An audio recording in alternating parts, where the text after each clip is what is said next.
All right, well, up first today we have Stephen with a brand new topic on the show. Stephen wrote in and said, have you examined the world in which you live? Do you believe you are living on a spinning sphere because someone told you, or do you know from personal experience? Hello, hello, Stephen. How you doing? Good. How you doing, Stefan?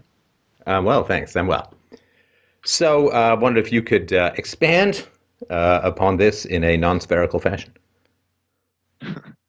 Well, recently, if you've seen it or not, there's a growing group of people who are doing experiments and coming forward and stating that the Earth is a flat and motionless plane. That's the expansion. Well, basically. Okay, and so it's it's motionless and it's flat. And do they have any idea how thick it is? That's an interesting question, but no, like the Russians have dug about 8 miles deep, and that's as deep as anyone has ever been. Right. And where's the center of gravity? And look, I'm as fine with unusual questions as the next guy. I'm just sort of trying to wrap my head around it again in a non-spherical fashion. Um, and where's the center of gravity in this on this flat plane? Well, in our motionless plane, there is no need for gravity. We have electromagnetism, attraction between forces that attract to one another. So is it that we are magnetically attracted to the Earth, and we're magnets not? Doesn't gravity is not part of the equation, right? Yeah, it's an electromagnetic universe, not a gravitational universe. Oh, okay. So now, do we orbit the sun? No, the sun, stars, and moon orbit us. Okay, and Mars, of course, orbits us. So it's Yeah, Earth-centered solar system, and the Earth is like flat. Is it round and flat like a dinner plate? yes, it is. It is a circle around the North Pole, around surrounded by Antarctica, like a pizza dish. So Antarctica is like Saturn's rings around the flat thing, right? That's the very edge. Yeah, Antarctica is the edge of the world. Right. Okay. And so when people believe that they're flying around the world, what happens? You can fly around a circle. But if they say that they're heading in one direction relative to magnetic north, if Yes, they're continuing to go east, and then they end up back where they started. yes. East and west is only relative to magnetic north. Compass is only point north. Oh, so they're flying not um, around the world, but in a circle around the North Pole, which is at the center of the flat Earth. Yes. Okay. And so this, of course, requires some challenging reorganization of our spatial orientation, which, Uh-huh. I'm fine with. I mean, I'm asking people to reimagine society without a state and ethics without a deity and so on. So I again, certainly I am fine. I'm sorry? I certainly agree with you on all the um, anarchist qualities of what you've been talking about for a long time. Yeah, that may not seem like a ringing endorsement to some of the listeners, but that's as it may be. So why is there a deity involved in this formulation? Well, to me, I don't really ascribe to any religion in particular, but after finding out what I know now, I have come from being an atheist to believing in a higher power. It would be pretty tough to maintain that the Earth is the center of the universe, everything revolves around the Earth, and for there to be no deity. That would Yeah, be kind of tough, right? That would be like a weird coincidence. You know, yeah, of the entire infinity of 100 billion galaxies, they all revolve around the Earth, and the Earth has a distinctive shape relative to the rest of the universe, at least because, generally matter that is more than a couple of hundred miles across tends to coalesce, as you know, into a sphere. And gravity has its arguments. The pro-gravity proponents of the case have this argument that says, well, since mass wants to find its closest proximity to the center of mass, you end up with a sphere, which is where we see the rest of the planets in the solar system, the sun itself, the moons, at least the moons at Ceres and Phobos around Mars are pretty small.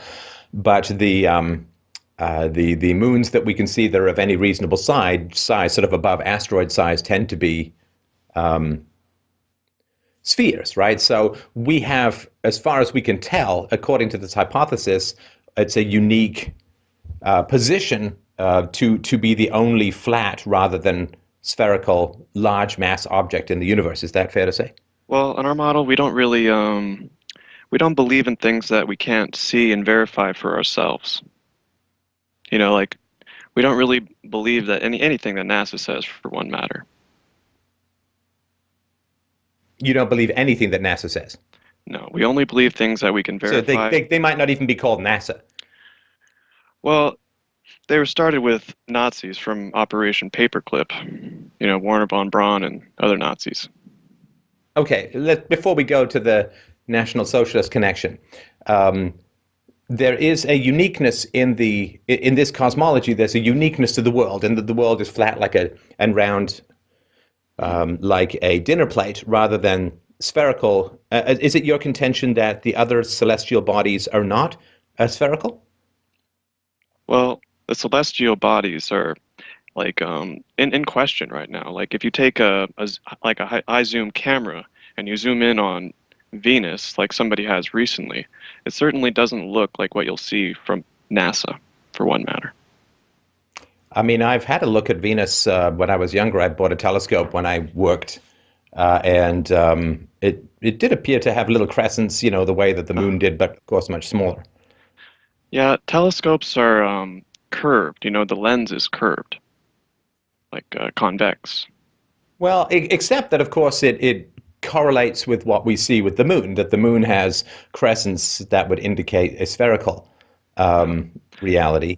And that accords with what we see with the telescope. So the curve of the telescope isn't fundamentally affecting the way that the moon looks to us, right? The moon And listen, is... I'm sorry about, I know, because whenever I put forward anarchy, and these are probably objections that have been examined, and at least some response in this cosmology has been replied to, because, I don't want to be the guy who's saying, but what about the roads, when it comes to a voluntary society. So I appreciate your patience when I just sort of put forward my natural responses to it. Yeah, there's no question that is wrong to be asking. It's the whole world. It's a lot of investigation that it takes. Okay, so if you say that it's the curvature of the telescope lens that is causing the apparent crescent of Venus, then why doesn't the same effect happen with the moon? Because when I look at the moon through the naked eye, then I look at it through a telescope, as I did recently with my daughter, there's no distortion that's particularly visible. And also when I look at things fairly far away through a telescope, they don't appear to be distorted. So why would a distortion be introduced when looking at Venus? Well, can I get to the moon first?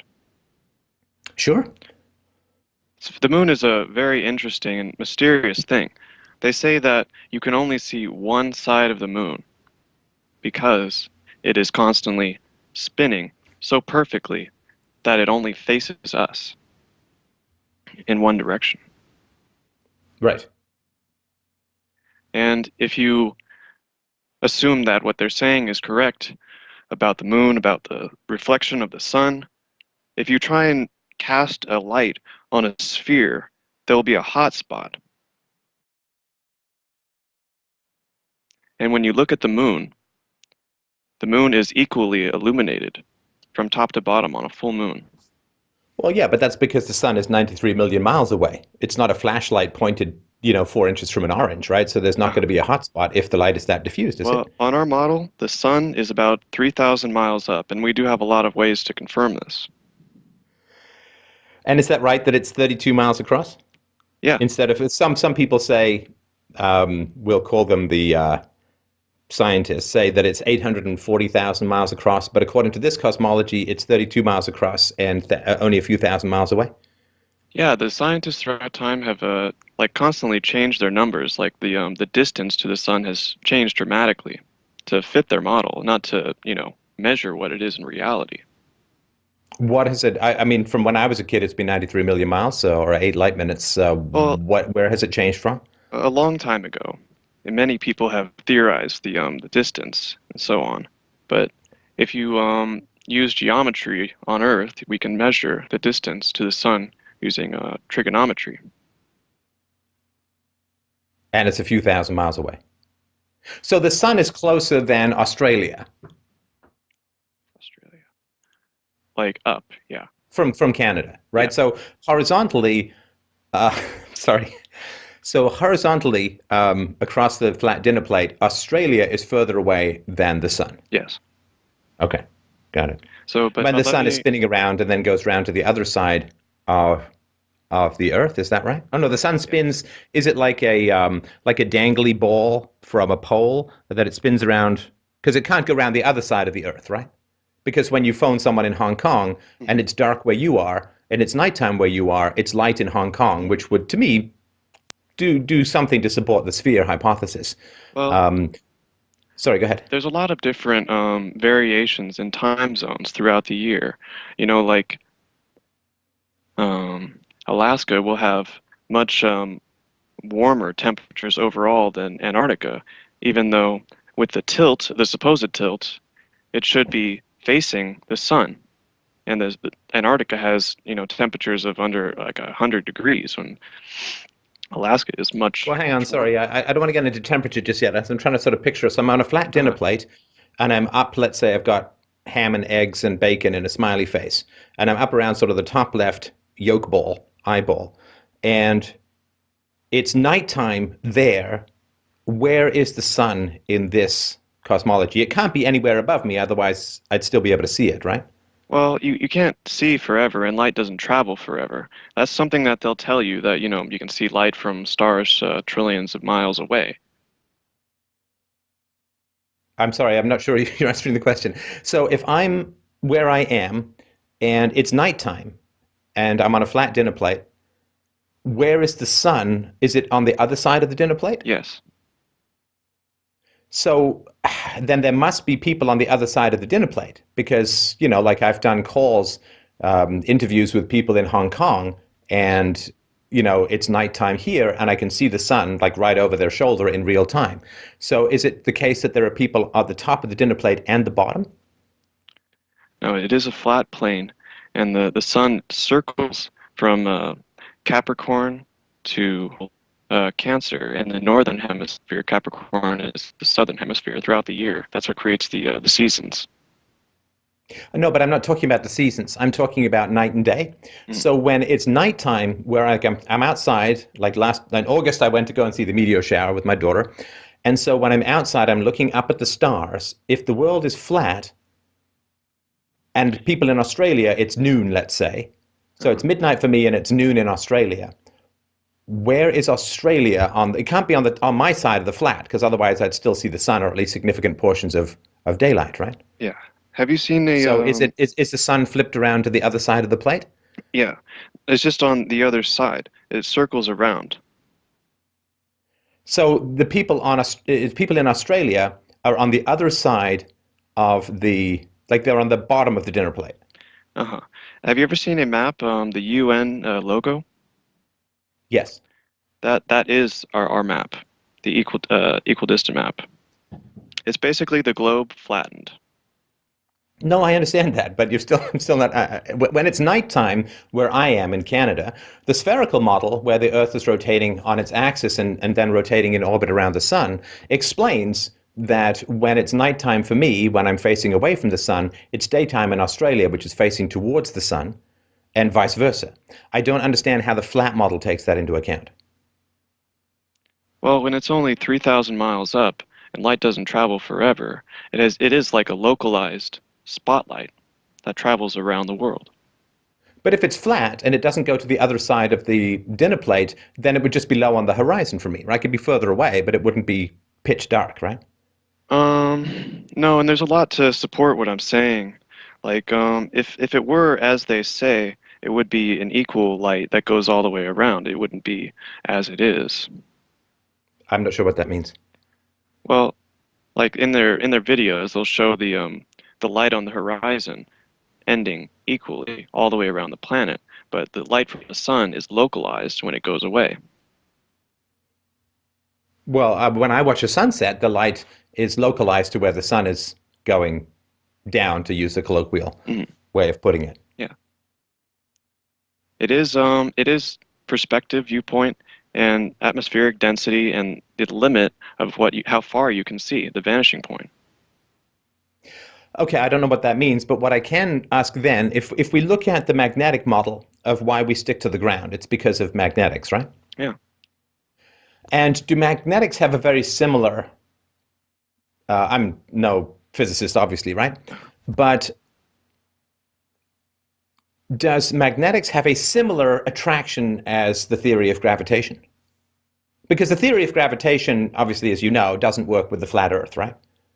Yeah, we do not accept the theory of gravity because it was basically thought up by this guy named Cavendish back in the 1700s using an experiment hanging lead weights in a shed.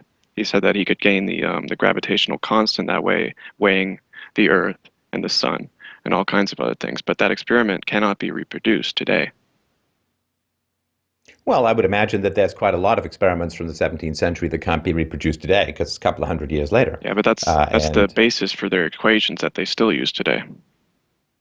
well, I mean, to be fair, I mean, I guess you'd say that they haven't gone to the moon or they haven't sent probes past No. Jupiter, and that's all CGI. It's all made up, right? Yeah, yeah. That's Look, I have all the this hoax. Okay. Yeah, because I mean, to Pioneer me, 10. if you can basically send a tiny probe from one planet, billions of miles to past Pluto, that's a pretty good validation of the theory. But I guess the response to that is that that stuff's all faked, right? I mean, like, how are they sending messages back and forth that far? It doesn't really seem plausible to me. Like, Pioneer 10 was a probe that they said was sent to Jupiter through the asteroid belt, launched on March 3rd, 1972.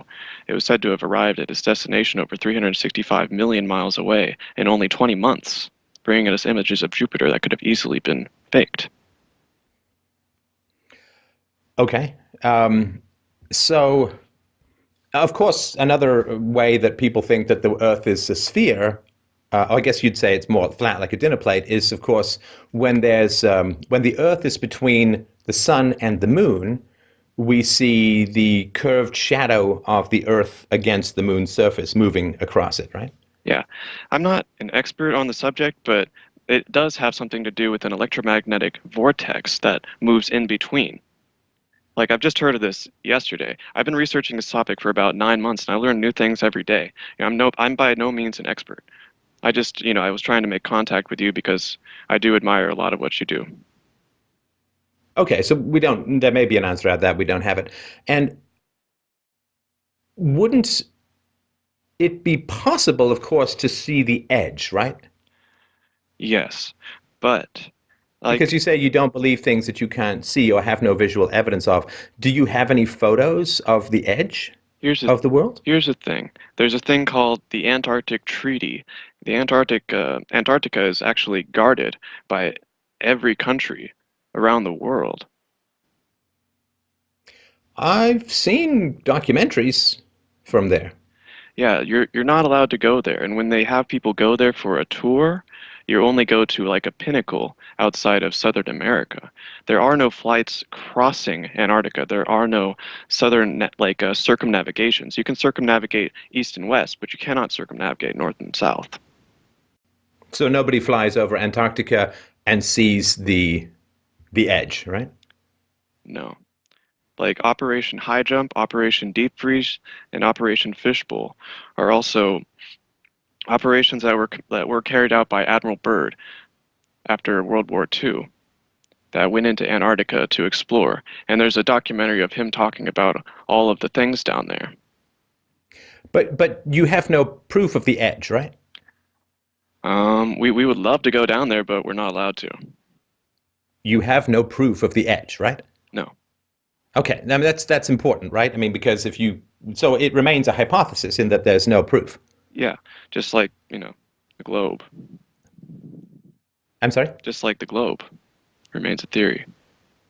Let's just say that the elaborateness of the deception is something that is a little tricky for outsiders to accept. Well, Let me ask you this then. So, of course, if you just jump into the sphere model for a second, there are constellations that are visible in the northern hemisphere that are not visible in the southern hemisphere, and so on, and they tend to tilt around a little bit depending upon the seasons, right? yeah. And so, and that, as far as I understand it, the visibility or invisibility of the constellations accords with a spherical model of the Earth rather than a flat model of the Earth where you'd be able to see a lot more constellations because you're all pointing in the same direction, right? Well, that is an interesting point. But the thing is, on a world that is spinning 1,000 miles an hour, spinning around the sun, spinning around the universe, which is going, Wait. Sorry. Sorry, do you mean the current model, right? yeah, Like the the sphere. globular model. Okay. So if that's happening, we would be able to see something far different in the stars than what we do now. What we do now see is people from Capricorn are able to see the northern pole star, Polaris, where they should not be able to. Polaris does not move. It only moves in a very small circle, and the rest of the stars rotate around it. Wait. You're saying according to the current model, like the globular model, the stars rotate around Polaris? Everything is the same on both models. They just make it so that it works. I'm not arguing that it works on the globular model, but I'm saying that there is no curvature, there is no proof. On a globe that is 25,000 miles in circumference, there should be a curvature of 8 inches per mile squared, and we have measured it. There is no curvature. Like, people will say that Kansas is as flat as a pancake, or the Bolivian salt flats you can see for basically 100 miles. There is no curvature. Like, if, you can say that Kansas is flat, but where's the extra curve to make up for the flatness of Kansas or the Bolivian salt flats? Are you saying so like you shoot a laser and according to the globular model of the world should fall away from the laser a tiny bit, of course, every certain amount of distance because it is a sphere, right? Yeah, I'll give you for the first like 5 miles would be 16 feet of curvature, 6 miles, 24 feet, 7 miles, 32 feet, 8 miles, 42 feet, and 100 miles, 6,666 feet, and exponentially growing because of the nature of a ball. And you're saying so if you shoot a laser, I guess, I don't know, would be a perfectly calm ocean or something. If you shoot a laser, then the laser remains a constant distance from the water, which would seem to indicate that it's not a sphere. Is that right? Jeranism has done a test on this. He actually has done a 4-mile laser test across an ocean, showing that, like, he pointed a laser at this board, like right on the water, a whiteboard. He pointed the laser on the water, had someone on the other side of the ocean, 4 miles away, and then he could look at the laser, and there is no curvature. There should have been 10 feet of curvature. It should have been 10 feet below the curvature. And this is on video. I sent you the video a long time ago. And so when I went very high altitude when I was 6, and then again when I was 16, flying from England to Africa, the curvature that I saw, would that be just something that I expected to see and my sort of eyes made it look that way? All fuselage windows have a curvature to them. At 30,000 feet, you would not be able to see a curvature even if it was a globe of 25,000 miles in circumference. You would only be able to see the curvature if you were above 100,000 miles in circumference, or 100,000 miles, or 100,000 miles up. 100,000 miles up is what you'd need to see any kind of curve? Yes. But you measure this in four miles, and that's valid? Well, to see the horizontal curve, yes, but to see a curve going away from you, it should be at 4 miles, it should be 10 feet of curvature. And what about the argument that's been made for thousands of years, which is that when you see a ship sailing away from a shore, that you see the hull disappear before you see the top of the mast disappear? Yeah, we have videos of this now too. When you are not able to see the boat with your naked eye, you can take a telescope or a zoom and you can see the entire boat from top to bottom. It's just your vanishing point as far as you can see. So it's a trick of the eye? Is that a mirage thing or a trick of the naked eye? Well, you can't see forever. I'm certainly not going to dispute that, especially Yeah. over 40. Yeah, it's just atmospheric density. Like when we're at the bottom, like sea level, It's especially dense. The higher you go, the further you can see because air gets lighter. Right. Now, the retrograde motion of Mars, of course, was one of the big challenges to the ancient Ptolemaic system, which is that when you observe Mars, there's times where it's going sort of left to right, say, across the sky, and then at times it sort of goes backwards and then goes forwards again. And this, of course, drove the ancient, Earth-centered model of the solar system people nuts because they couldn't really explain it. Now, when you put the sun at the center of the solar system, because Earth has a faster orbit, being closer to the sun in general, has a faster orbit and a shorter year than Mars, there are times when it's accelerating past the sun, and that makes Mars, from the vantage point of Earth, appear to be moving backwards and then moving forwards. And how is that explained in the flat Earth-centered model of the solar system? Well, I'll theorize here, but I'm pretty sure other people would be able to answer this better than I can. But let me give you an example. Like the moon, as viewed from the northern hemisphere as opposed to the southern hemisphere, looks upside down because it's going in between the two hemispheres. So that could be the difference. Like they say that the stars go in the other direction in the southern hemisphere too, but if you turn around and look the other direction, they're coming from the other direction. It's just a perspective. And the backwards Australian toilets, the flushing backwards of the toilets, how's that explained? That is a just because of how they're made. No. No, you can take a North American toilet and it will flush backwards. The rotation will be different. It's not the way it's made. Or you could say that it's the Coriolis effect is caused by the sun moving in between the northern and southern hemispheres. Because so if you have it's like the wake of a boat.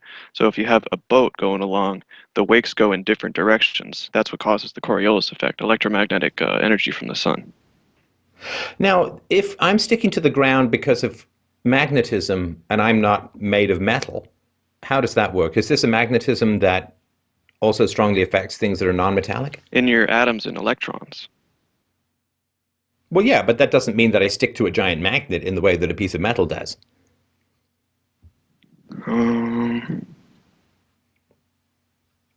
Like I've said, I'm not an expert. I don't think anyone is. We're just learning. I've been at this. Well, no, but I think if you say that we stick to the ground because of magnetism, but magnetism primarily affects metal and we're not metal, that seems like a fairly big stumbling block to be addressed.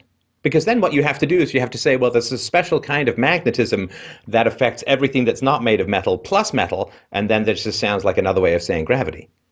Well, atoms have electrons that have attraction to one another. Yes, of course, but I can still hold a magnet up to my hand and it doesn't stick. It just falls away, right? Yeah. Like the theory of gravity is basically there so you won't go flying off of the spinning ball, from centrifugal force. I don't think that's how science works. Like, I don't think you say, well, we have this theory so you don't go flying off. Are you saying that you'd have to explain why people stick to something that's spinning round and round, and without gravity we'd all just fly off into space, as would the atmosphere? How does the atmosphere stay on the Earth? Well, in the flat model, there are are the clouds magnetically attracted to the Earth as well? There are two theories, like either the infinite plane model, which some people believe, but most people believe that it's a dome. Oh, like a Stephen King dome over a town kind of thing? Like a Truman Show type enclosure, yes. Oh, okay. So it's like that medieval woodcutting of the guy sort of peering through the edge of the dome and looking at the world beyond the world kind of thing? I guess you could say that. Okay. And how high is the dome? Let's see. Well, people, I sent you a video of an amateur rocket going up 73 miles and then hitting. If we're talking about the dome model, I would imagine that it would be higher in some places and lower in others, like lower in the southern hemisphere than in the northern hemisphere. And do you have any idea what it's made of? I assume it's clear, of course, because the sun has to shine through it. The sun is not under the dome, right? There's some people who think that it's made of sapphire. There's some people that think the sun is above the dome. There's some people that think it's in it. Oh, the sun is in the dome. These are all theories. I don't know whether I'd quite call them theories as yet. Conjectures, possibly. Okay. And I'm just curious why this is an important problem to work on. Because when you're on a spinning globe, you're the small part of the universe. You're not the universe. You're only one very small part. You're one sun. It's not the sun. It's not the world. When you're an insignificant part of the world, it seem like makes it seem like You're insignificant, right? yeah, Sorry, Mike just told me that the toilet thing is a myth, but hurricanes rotate the opposite direction in yes. the two Like and, hemispheres. and like I was The reason being that sometimes my bowel movements are so strong that I often get toilet flushes and hurricanes confused for obvious reasons that my family's always very excited about. So there's a psychological preference that you have for being in the middle of a sort of Truman Show constructed universe that is built with you at the center and as the most important element. Is that right?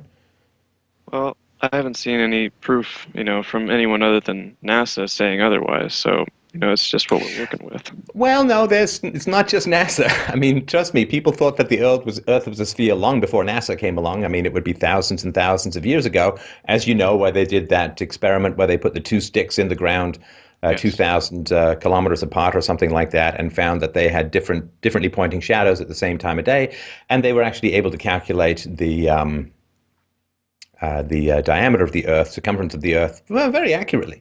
That was And what's his name? so, I can't really pronounce his name. But he supposedly discovered the tilt of the Earth and the circumference and the distance to the sun. But all of his measurements and work was destroyed in a fire, so there's no way to confirm what he did. But the well, stick no, they can reproduce. No, they can reproduce those experiments, and those experiments remain the the, same the stick thing is today. explained by the sun moving over. You know, Well, I don't know that it's explained. There's an alternative explanation which radically alters the size, dimension, proximity, relationship, ratio, and movement of everything in the universe and creates a singular exception for the shape of everything in the universe, creates an entire parallel theory of attraction called electromagnetics that doesn't require metal and dispenses with the law of gravity and explains away a whole bunch of phenomenon like the Earth looking round when it goes up against the moon, like the difference in the constellations between north and south, and so on. It creates an entirely different cosmology that Occam's razor, like of any two explanations, a yes. simple one is usually the best. Occam's razor would lend you to discard fundamentally because it's too Well, complicated and what's it what's doesn't more explain enough. what's more simple? That we're spinning on our axis and tilted and spinning around the sun and spinning around the universe and all that, or just we're a fixed and motionless plane. I mean, have you ever felt a spin or a motion? Well, no, but I mean, the laws of inertia would explain that, right? That when you move with something, I mean, that's why astronauts float, because they're moving with something. Well, let And me. so if you are moving with something, then you will not really experience that motion any more than you feel, if you're sitting inside a train, you can doze off. Whereas if you were strapped to the top of the train, it might be a little bit more difficult because you'd have more of a sense of motion. Let me give So you I think a the laws of inertia do explain, I think, why we don't feel such a sense of motion. Let me give you an analogy. Have you ever been in the ocean for a very long time, or been on a trampoline jumping around for a really long time, and then when you get off, you can still feel the motion for hours?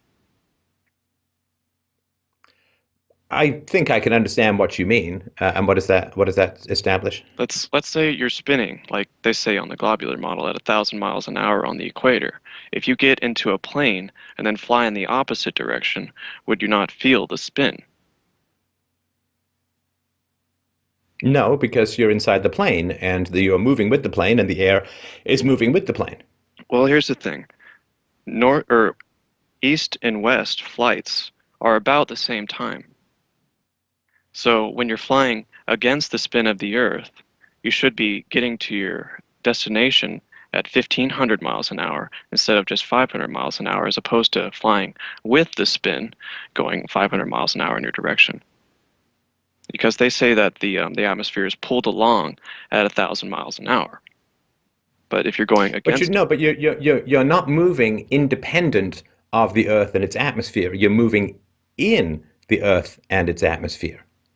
Right? So if you think of a ladybug on a tennis ball, if you spin the tennis ball, the ladybug can walk from one sort of little stripe on the tennis ball to another. And if you spin and then it turns back, well, the ladybug's going to take the same amount of time to go back, right? Because it's moving with everything's moving the same direction, the same way, and in the same context.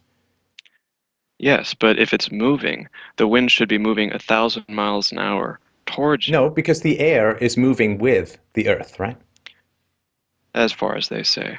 But we do have. Well, okay, but here's my question. What's your disproof hypothesis, right? Now, listen, if you guys are able to break through the army of robot penguin guards or something like that that's in the Antarctic and are able to show the edge, or able to go up in some manner and show the edge of the Earth, or able to perform miraculous feats of physical prediction using an electromagnetic theory that doesn't require magnetism and metals, well, that to me would be okay. Yeah, You've man. blown my mind, and that's really cool. But my question is, what is your disproof? Because it seems to me that there's this belief that this is the case, and then the sun gets changed in size and it gets moved around, Well, and stuff gets explained away, and then we discard gravity. Because, of course, if gravity theory works, a flat Earth is kind of impossible because, of course, as you keep walking towards the edge, the gravity well is behind you, and it's like going up a further ramp until you get to the very edge, in which case you're just standing on the edge, and I guess that's close to being what we have now.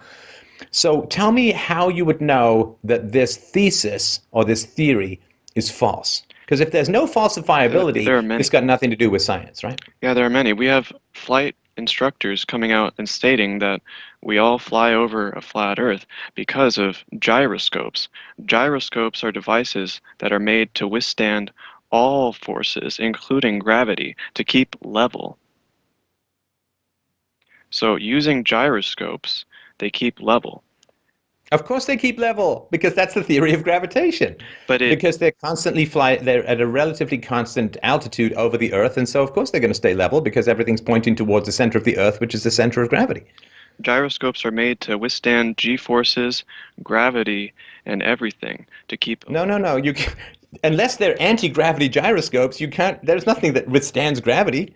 I mean, a rocket ship doesn't withstand gravity. That's why you need so much candle at the bottom of it. But they're made to keep upright and withstand all forces. No, they don't withstand all forces. They overcome those forces. Right? Like, I'm not defying gravity when I climb the stairs. I'm just climbing the stairs. I'm working to get away from gravity, right? I mean, I'm still subject to it. I'm not immune to it. And gyroscopes can't be immune to gravity. And the theory of gravity would say why they would stay level as you fly around the Earth. They're made to stay upright. So when pilots fly upside down and go all over the place, it stays level. They have an artificial horizon, the rising of the horizon. So when they fly, they keep level. On a globe, flying at 500 miles an hour, you would constantly have to dip down your nose to keep at the same altitude. But what they do is they fly at the horizon. The horizon always rises up to your eye level, no matter how high you go. On a globe, the horizon would always drop down. But on all amateur balloons going up to over 125,000 feet, it shows no curvature. It shows the horizon at eye level and no curvature. So you still need to tell me how you would know if your theory is false. How we would know if it's false? Yes. I mean, you have to admit there's quite a lot of evidence for the sphere, right? I feel like there is much more for our model at this point. There's quite a lot of evidence for the sphere. I mean, because you have to wish NASA, you have to have created this. It is obviously a big conspiracy. If this truth must be known to NASA, it must be known to aeronautics engineers, it must be known to engineers, it must be known to like the people who build the big wide suspension bridges where they try to take into account the curvature of the Earth and make the pillars a little bit further apart at the top than at the bottom to take into account that. It must be known to like millions of people around the world. Yes. And I would assume that they've let at least some civilian leaders in on this. I assume that people who are creating rockets, intercontinental ballistic missiles, they would all have to know. And then you'd have to have this massive conspiracy, of course, to keep this information from the public, and also to create thousands and thousands and thousands of hours of, not just doctored, but radically created image. And also you'd have to have, because there are satellites floating around the Earth, what would they be, holographs or something like that? Well, There is quite a lot of people that you'd have to have in on this conspiracy, none of whom would ever tell the world, and none of whom are benefiting economically from keeping the secret. it creates jobs, and many people's jobs depend on not learning the truth. But many So whose people, jobs depend on not learning the truth? like everyone you said, everyone who works on supposed satellites, everyone who works with the curvature. But we have land surveyors, flight instructors, U.S. Navy missile instructors, many No, experts we're talking coming about out. disproofs at the moment. So are you saying that the fact that because of the curve of the Earth, it was believed that we need what Arthur C. Clarke, I think, this geosynchronous orbit with the communication satellites, that we didn't actually need those because we can send the radio waves or whatever it is straight across the flat Earth. So we didn't Yes. actually need those satellites, and they were a hoax in the launching, and the fact that they seem to be flying by overhead, how is that created? Because that's a lot of work. If you don't actually need that, why would you divert money from your weapons programs to create satellites unless there was some value in terms of overcoming the curvature of the Earth? Well, let me give you an example.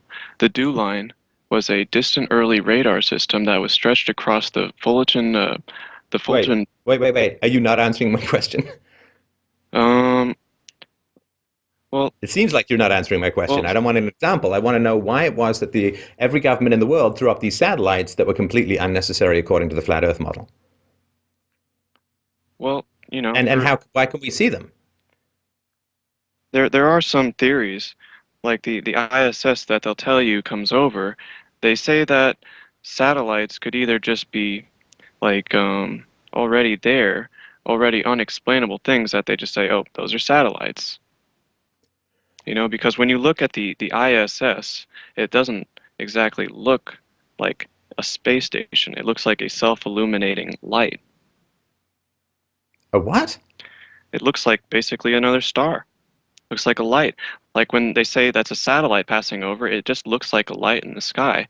But if you look at many different supposed satellites going throughout the sky, they'll do very strange things. They'll have very strange movements, things that satellites I've don't never do. seen that. I've seen the satellites just slowly cruising above. I've never seen satellites doing anything strange. Again, that's just my particular observation. We have But are many you saying the people satellites either aren't there, or they're there but they're not satellites? Or what? on our model. Satellites don't exist because they're impossible. Here's something Well, from no, they're not impossible. Look, the moon orbits the Earth in the flat Earth, right? The moon orbits the Earth. well, I'm saying they're And impossible. wouldn't that be the case with satellites as well, that they could do it as well through some electromagnetic whirlpool thing? I'm saying that it's impossible because of the technology that they supposedly use. They need actuators, air-driven paramedics, valves, and all kinds of things that would need to be replaced in the supposed heat and coolness of space that they never have to replace. Things that don't exist in our world. Let me read you something from an industrial valve expert who has come out stating that the ISS is impossible. Okay? Think about. Okay, I'll accept. I'll accept that this guy says that it's impossible. So then, the rockets that are launched to supposedly put the satellites in orbit don't actually go anywhere. Is that right?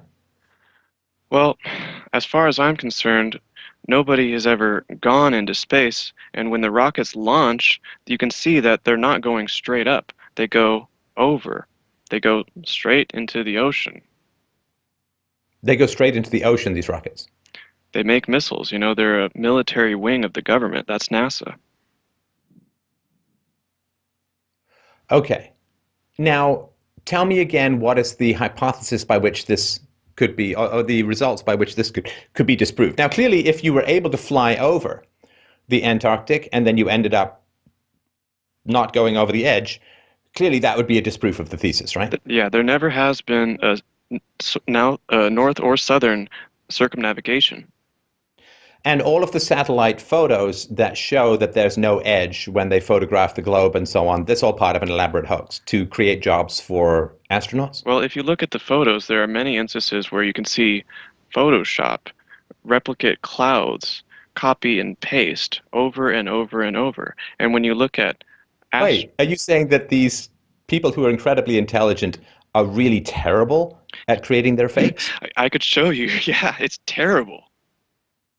And is that the case with all of them? Because there could be Yes. mistakes, right? I Yes. mean, because they can't take photographs of the whole planet. They do have to stitch them together. And it certainly is possible when you've got thousands of copy and paste that all need to line up exactly that you could make mistakes and replicate and so on. But are you saying that they're, because the way that if these people are that smart, right? I mean, you can go and see Jurassic Park and see a very realistic looking dinosaur that makes you slowly pee yourself throughout the whole movie. But are you saying these people are very bad at creating these fakes? They are obviously very bad. They are very bad images because, like in many instances, the size will change. Like the size of the United States will get extremely different in different photos throughout time. It's like it's just totally different. It's like Okay, so they can keep what would be really the greatest secret in the world.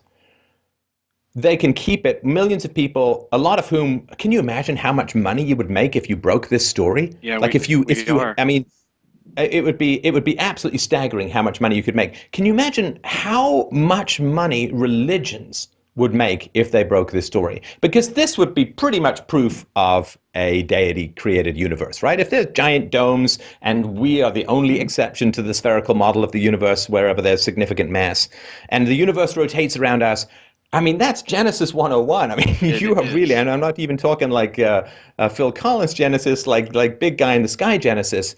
So why wouldn't religions send up probes or drones or balloons or whatever and take pictures of the edge and come back and say, dudes, Everyone you've is. been lied to. Everyone is though. Where everyone is I starting haven't their seen a picture of the edge. Have you seen a picture of the edge? You Steph. just said that you haven't seen the edge. Steph, everyone's sending up pictures of everyone's sending up balloons to look themselves. Everyone's making GoFundMe's. There's many individual balloons that have gone up. There are no pictures of the And edge they've seen the because edge. you can't see forever. Even But from they haven't seen the edge. That's what you said earlier, right? yeah, you cannot see forever. It's not like we're launching from near Antarctica. If we did that, that would work. But like in the individually launched rocket that went up 73 miles from Nevada, you could see the moon when it should have been on the other side of the supposed planet. Well, I can't speak to any of that. But what I can say is that you do seem to have a theory that can't be disproven. Because whenever I talk about standards for disproof, you say, well, they guard the Antarctic and we can't check. Well, Or if you I don't really have an answer for that. Or there's some guy who says something or whatever, right? But that's not really science, right? here, To here's say that every time that this thesis could be disproven, there's some barrier to that disproof. you Or can't you've created an alternate theory of attraction, which is like gravity, but not gravity and so on, which to my knowledge has not been proven. You understand that there's a lot that's not science. Plus, you have to create this universe with the dome, with the Earth at the center of the universe, with the sun 32 miles across, a couple of thousand miles away, and there's lots of challenges around this. You understand that, right? I understand that this is a very, very hard thing to wrap your mind around. Like I didn't wrap my No, it's mind not. around it in No, 45 it's really minutes. not. It's really not because it is in the category of false scientifically. In my mind, there's no experiment to show a curvature. Like you can go up in a balloon and not see a curvature. Like this is Have what you gone up in a balloon? You say you don't see things. Look, are you saying that NASA can fake the entire space mission? And the Russians with Sputnik, and they faked the whole thing. Yep. Since the 1950s, Yep. it's been completely faked, but no one can fake a picture taken from a balloon and smooth out the curvature. Have you seen it yourself? They use fisheye lenses, and they had like the Red Bull jump. They have a fisheye lens on it, and the curvature is the same from 25,000 feet. Have you seen it yourself? Have I seen what? Like the lack of curvature, Yes. directly with your own eyes in the balloon. Not in my own eyes, but I have seen So many. then you're looking at other people's photos, but you discount other people's photos for what goes against your theory because you say, well, it's all faked. Stefan, But then how do you know that the photos that support your theory aren't subject to the fakery that you ascribe to those that don't support your theory? Because I know people who are doing this. You could do this yourself. That's what you should do. It's not that expensive. Get like $1,000 or so and send a balloon up 125,000 feet. Do the experiment for yourself and show us. I would love to see you do it. Have you done it? My friend Daryl is doing it right now. Have you done it? I have not done it myself. We're kind of, underpaid. You don't have the money to do it. No. Right. But we do have many people who are doing it right now and who are I have a like question actively for you, doing though, man. this. I have a question for you. Yeah. This is, if you're wrong, this is very costly for you, right? And just because look, if I'm wrong about a voluntary society, or listen, if I'm wrong about being an atheist, oops, hello, lake of fire for eternity. No, Right? come on, man. Right. I don't believe in If that. I'm wrong, like I'm conscious of this. Like when I put out stuff in my show, I'm very cautious. Very cautious, right? Like, I mean, I'll say, well, it could be true, and especially when I'm talking about science and stuff, right? Like global warming and stuff like that. I have never said it's false.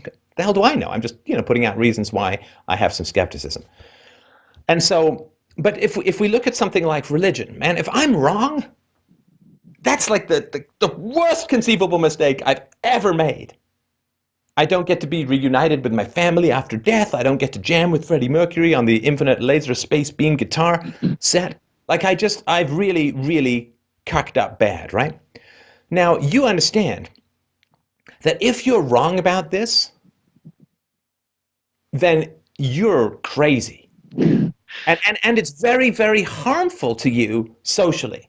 And again, this is not proof or disproof. I just want you to be aware of this reality, that if you're wrong about this, right, if there's no dome, if the world is not flat, if all of this stuff is just a bunch of crazy people, then this is doing significant harm to you in your life, right? Because you either got to bite your tongue a lot, or people can look at you like you're just plain nuts, right? I've been looking at this for 9 months now, and I'm actively telling everyone I know because I have seen all of the evidence that I need, but I am still learning all the time. No. You cannot discount the photographic evidence of what displeases you and accept the photographic evidence or video evidence of what pleases you.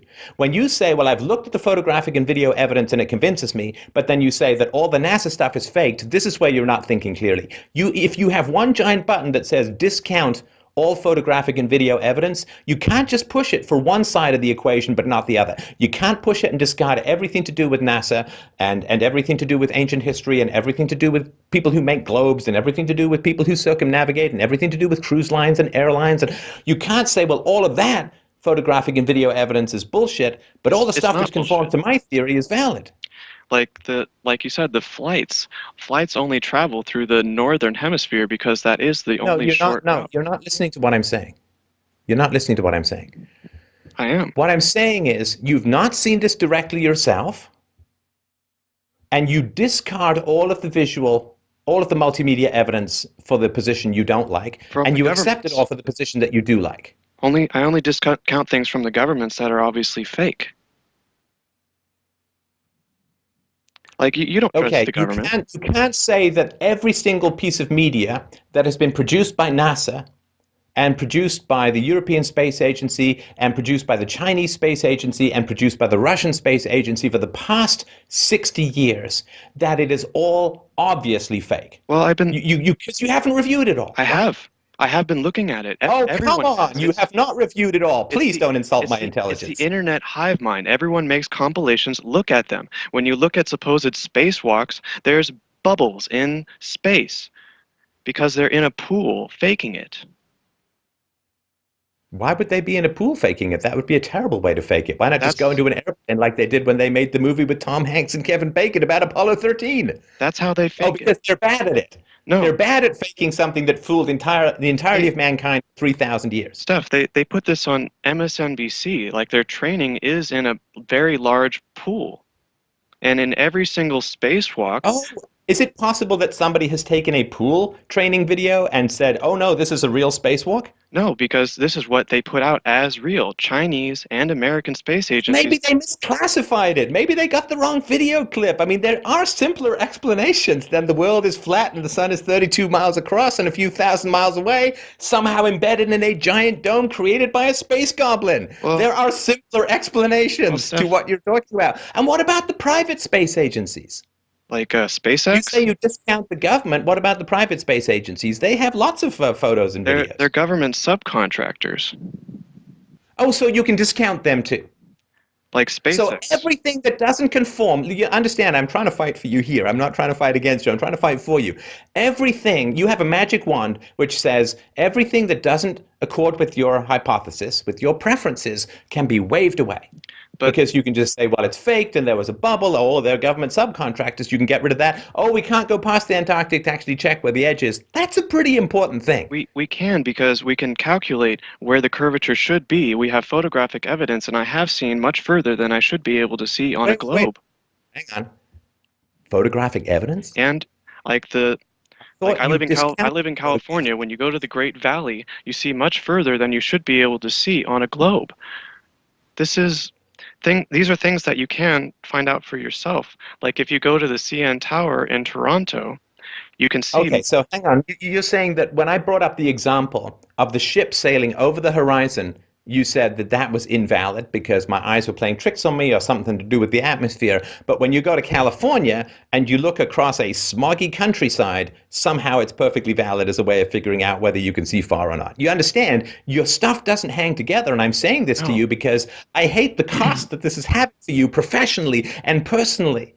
You may meet some great woman or guy, I don't care who you're into, could be an alien, I don't know, but you might meet some great woman and then you're going to go off on this flat earth stuff and she's going to take several slow steps backwards. Or she's going to hit you with these kinds of critical questions, which I'm telling you, man, you're not answering very well because they're kind of unanswerable.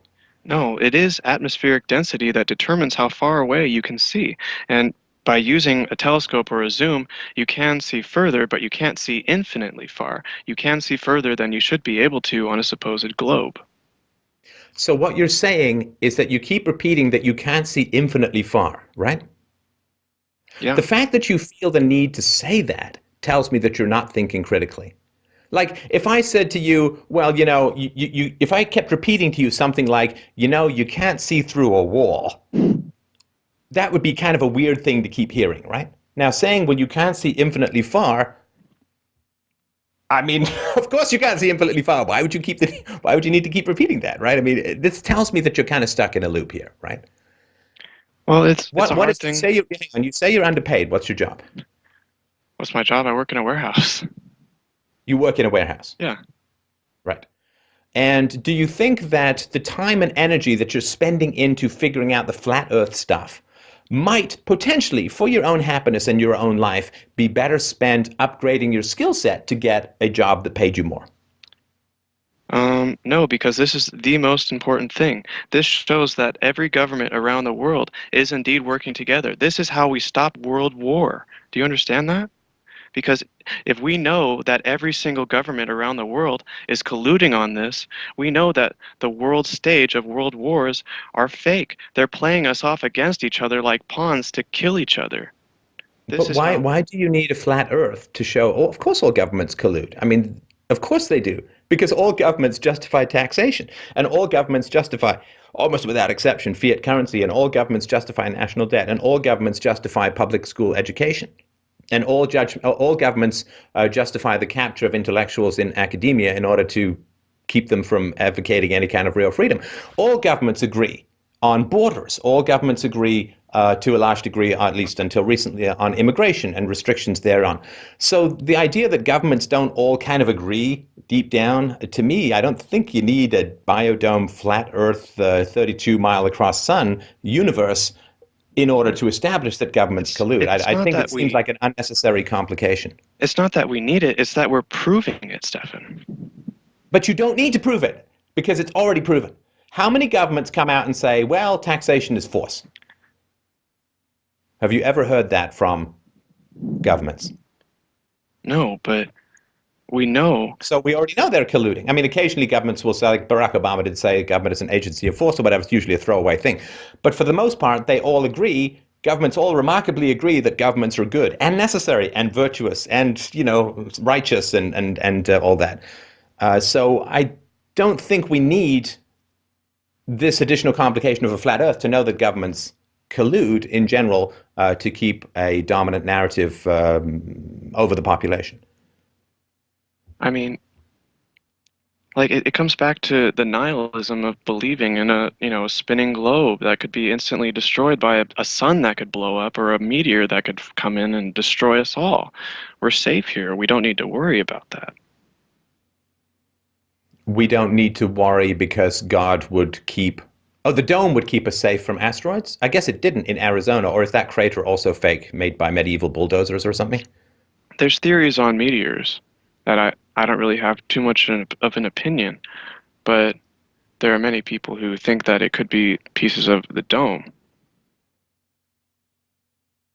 Oh, and then all the meteorite metals and ores and so on that are shown in museums are all fake, because they'd have to be translucent, right, in order for the sunlight to get through, unless the sun is embedded in it, in which case we'd still need to be able to see through it to get to the stars, unless the stars are below it. See, I'm able to do this kind of gymnastics. But all of that stuff would generally be faked then, right? I don't know about that. Like, I've never seen one for myself.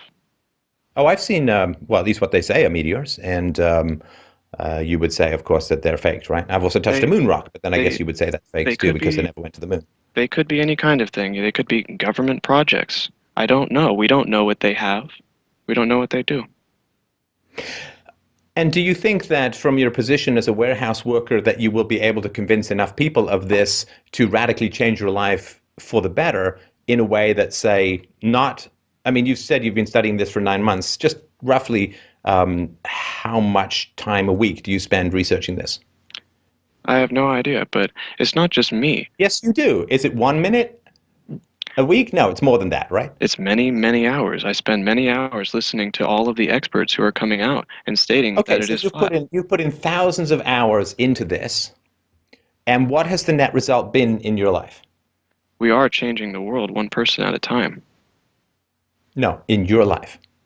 In my life, I have grown closer to our Creator. So then for you, this is a religion. It's not science. Oh, I mean, No. It's masked as science, but generally it's a religious It is. reference. It is science. We are proving it in every way imaginable. There is no proof for the globe. There is no proof that it spins. We have Airy's failure. We have trigonometry. We have radar beams. We have no curvature. There is proof, Stefan. Are you saying there's absolutely no evidence that would support the Earth being curved?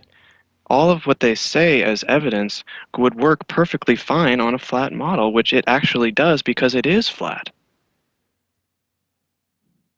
And would you say that there are some things that the flat earthers argue for that are also well explained by the globular model, such as the sun being 640,000 kilometers across and 93 million miles away, 640,000 miles across, 93 million miles away?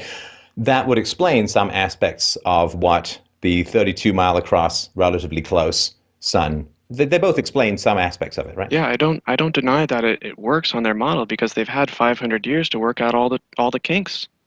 We're just Actually, a couple of thousand years, but okay.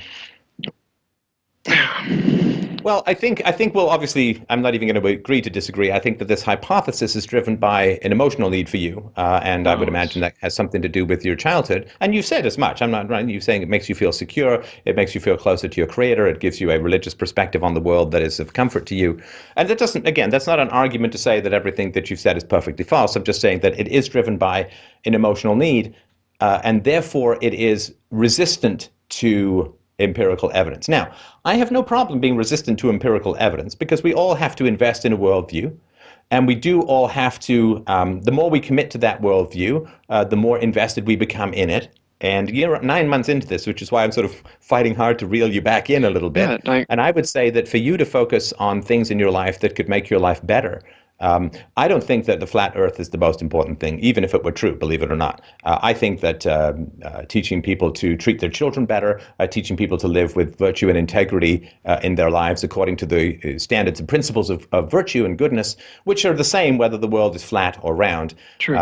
It's not like if the world is flat, hitting your kids is good or bad, No. whether it's relative to whether the world is a sphere. We have work to do in making the world a better place and having people reject the non-aggression principle, which is completely independent of the cosmology of the planet. A murder is a murder, whether the world is flat, round, or banana-shaped. So I think that there's a huge amount to do, which is much less controversial, much more supported by science, and much more acceptable to people as a whole, rather than trying to rewrite everything that they've been told about for thousands of years in their brain, for which you have to admit there is a fair amount of fairly compelling evidence. You can say it's all doctored, but Like what, it's pretty compelling to the majority of Anything people. other than, space agencies, can you prove that it's a globe yourself? I'm not sure what you mean. Can you do an experiment to prove that it's a globe yourself? And that But it's I'm not sure. I'm not sure what that means. I mean, the number of things that I can prove or disprove by myself is so tiny that if I reject everything that I can't personally validate, then I'm back to like René Descartes thinking that I'm a brain floating in a tank being manipulated by a demon. I think, therefore I am. I mean, I can't possibly reproduce the entirety of human science and medicine. I mean, I've never seen an atom. I've never seen an X-ray. I assume that radiation isn't just tiny pixie demons attacking me with beaks, right? So I would not put as a standard of validation that which I can personally reproduce of the entirety of the human history of the scientific method. Hell, Australia could be a giant hoax. Maybe Crocodile Dundee was just on a big giant set. Maybe it's Especially, all the Sydney Opera House and everything. Maybe the Modern Family episode set in Australia was all just on a big giant set with CGI, right? I mean, you can say maybe there's no such thing as spelunking because I've never gone deep into caves. Maybe there's no such thing as really, really high mountains because I never climbed one myself, and maybe there's no such thing as underground rivers, and maybe you know what I mean. Like you can go on and on with the things that you haven't directly and personally experienced yourself. but we can. But there is sort of an Occam's razor thing where we can go with that which accords with reality and that which does not require massive and impossible to maintain conspiracies that go on for thousands of years. But you can prove that the globe is not true. No, I can't. You can. If you go to the beach and look at a boat, 16 miles away, it should be beneath the curve. My understanding is that it 60 is. miles And away. I have actually been at the beach, and I remember when I was in, where I was in Mexico many years ago, and I was sitting on a beach, and I remembered this thing from medieval science class in college or whatever, and I watched a boat go away, and the hull went away, and then the top of the boat went away, and I'm like, I validated, right? It seems to be curved. And then when you zoom in, it can still be there from top to bottom. We have this on video over and over. Right, It and none of your video is doctored, but Aristotle. all of the space video is doctored. Anyway, I got to move on to the next caller, but I appreciate you bringing the topic up. It is always fascinating to speak to people who've got a radically different view of the universe and our place within it.